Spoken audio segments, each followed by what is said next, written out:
त्यात नाशिकसाठी महत्त्वाची बातमी आहे, कारण नाशिक महानगरपालिकेच्या संदर्भातला महायुतीतला पेच आता संपलेला आहे। मुख्यमंत्री देवेंद्र फडणवीस, उपमुख्यमंत्री एकनाथ शिंदे आणि मंत्री गिरीश महाजन सोबतच मंत्री दादा भुसे यांची एक बैठक सध्या संपन्न होतीये।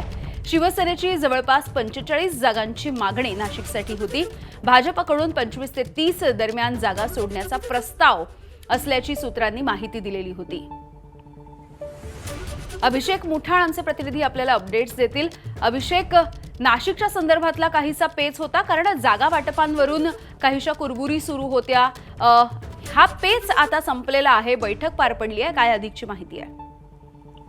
नक्कीच शिवसेनेकडनं जवळपास 45 जागांची मागणी करण्यात आलेली होती आणि त्यामुळे नेमकं जागा वाटप कशा प्रकारे होणार हा देखील एक मोठा प्रश्न होता।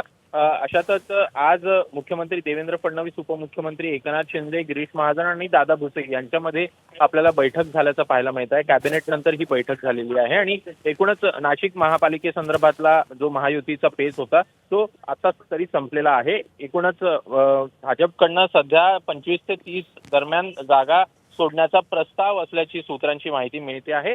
दोन्ही पक्षांच्या नेत्यांमध्ये सकारात्मक चर्चा झाली आणि लवकरच महापालिकेसंदर्भात जर का पाहायचं नाशिकच्या, तर सेना भाजप युतीची घोषणा आपल्याला होताना दिसेल। अगदी अभिषेक, धन्यवाद सविस्तर माहितीसाठी। एबीपी माझा, उघडा डोळे बघा नीट।